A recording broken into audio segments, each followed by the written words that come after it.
All right, a lot going on this Wednesday morning. I'm Tracey McCain. And I'm Caitlin Nuclo. You're watching Eyewitness News here on the Wax at 7 o'clock.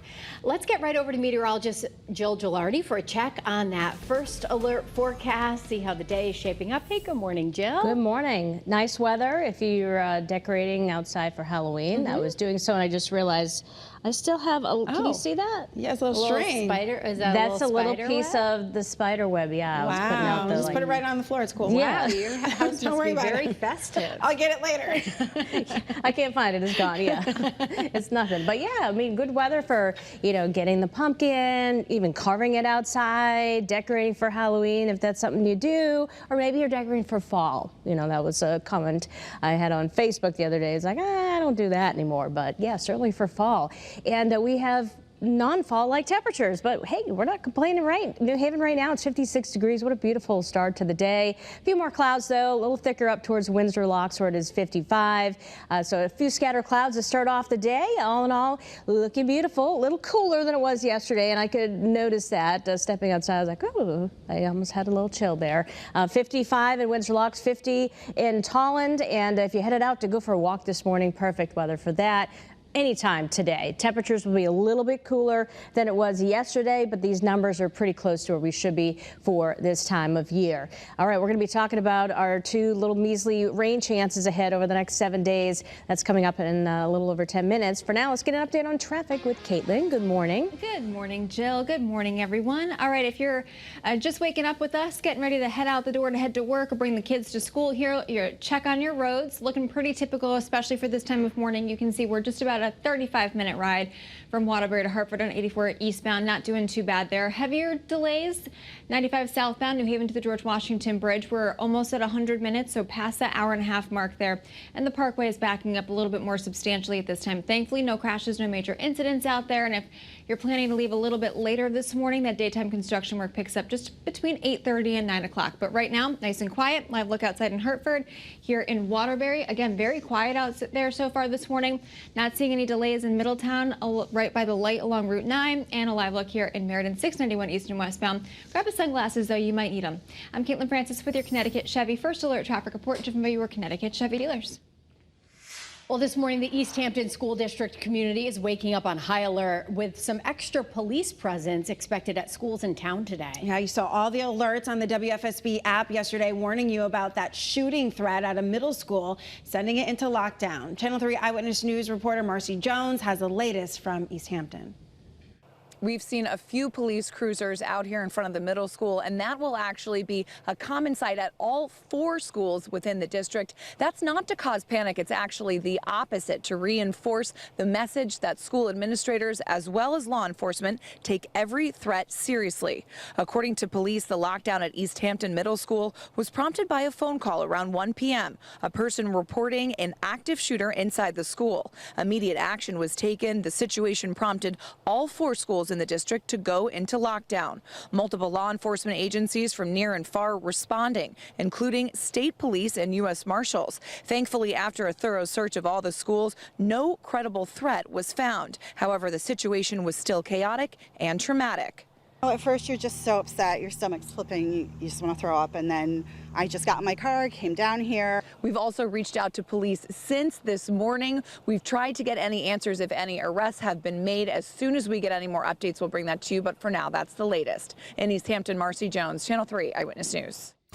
All right, Marcy, we just got an update here at the First Alert Desk about the escalating war in the Middle East. Just within the last hour, we've learned that at least 51 people were killed in Israel after Iran fired around 200 ballistic missiles there overnight. So when you take a look at this is relatively new video of just a fraction of that violence. We know that Jerusalem was one of the hardest hit areas in Israel.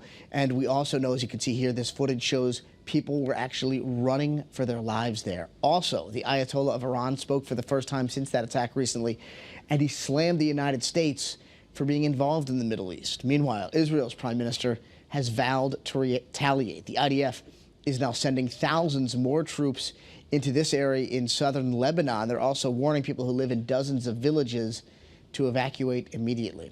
Of course, we're going to keep tracking these new developments as they happen. Live at the First Alert Desk, I'm Roger. Suzanne and Tracy, I'll send it back to you.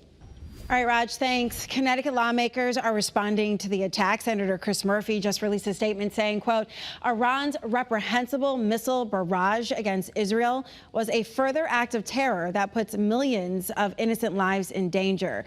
And Israel has the right to defend itself and protect Israeli civilians from incoming attacks from both Iran and Hezbollah, end quote. Well, for the first and likely last time as well, the vice presidential candidates went head-to-head in a roughly 90-minute debate hosted by CBS News last night. Yeah, Iran was one of the issues that debated between Ohio Senator J.D. Vance and Minnesota Governor Tim Walz. Another campaign issue, abortion, with just 30 days from the election. Channel 3's Jared Hill has some of the night's biggest moments and reaction to the debate. A handshake set the tone for a mostly civil debate. Vice presidential candidates J.D. Vance and Tim Walz, in their first meeting, sparred over top issues like Iran. Iran is closer to a nuclear weapon than they were before because of Donald Trump's fickle leadership. When was the last time that an American president didn't have a major conflict break out? The only answer is during the 4 years that Donald Trump was president. And the economy. Teachers, nurses, truck drivers, whatever. How is it fair that you're paying your taxes every year and Donald Trump hasn't paid any federal tax in the last 15 years? Donald Trump delivered for the American people. Rising wages, rising take-home pay. At times, the discussion more tense, like this exchange over the 2020 election. Did he lose the 2020 election? Tim, I'm focused on the future. Did Kamala Harris censor Americans from speaking their mind in the wake of the 2020 COVID situation? That is a damning non-answer. In a new CBS News poll, debate watchers said the tone was generally positive. 42% thought that Vance won, while 41% thought Walz won. The rest said it was a tie. Though more said they think Walz is more prepared to be president. Walz also ranked higher on abortion and health care, while Vance got the edge on the economy and immigration. Jared Hill, CBS News, New York. Right here at home this morning in Old Lyme, police are working to track down stolen political yard signs as they try to figure out who took them. The signs express support for Vice President Kamala Harris in her campaign for president. We're told the Old Lyme Democrats group invested about $200 in air tags to keep track of them, but even some signs with those air tags on were stolen. At least 2 cases have been investigated by police, but both of those claims decided not to press charges. We're learning some new details about a potential rate hike for United Illuminating customers. UI wants state regulators to approve a 1-year rate increase, beginning in November of 2025, which would raise revenue by 9%, bringing in roughly $105 million. We're told this would support UI's infrastructure projects, including work on transformers, wires, poles, and pay for linemen for maintenance. Once the application is filed in the next 30 to 60 days, the state regulatory authority could take up to a year to review it and make a decision. Well, it's going to cost you more to heat your home this winter. Not great news here. A policy group says it could jump more than 10% on average, partly because of colder temperatures expected for the Northeast. Experts say electric grid maintenance costs will also drive up the cost. People who use electricity could see more than 13% higher bills, while those who use propane or natural gas could see a jump of more than 7%. People who use oil may see a 6% increase. A Stop and Shop in Glastonbury says it is adding more security cameras after an attempted robbery at gunpoint in the parking lot.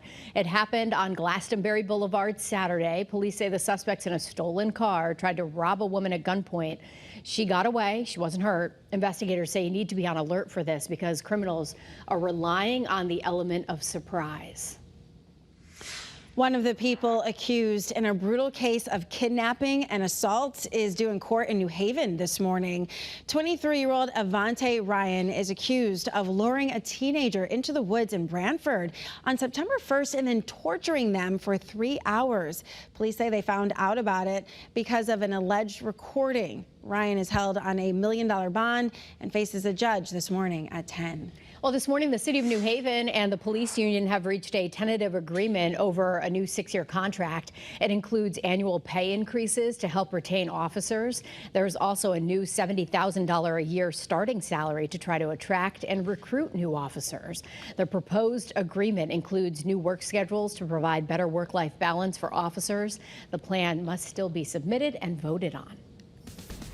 Well, check out this beautiful sunrise view out of Canton. So some pretty looking colors, some pinks in the sky this morning, little bits of yellow. This was sent in by Andrew Urban. So yeah, a lovely view to start off this morning. Just a lovely view in general there. All right, Waterbury, similar sky conditions. It's 50 degrees there, a little chill in the air, but nothing abnormal for this time of year.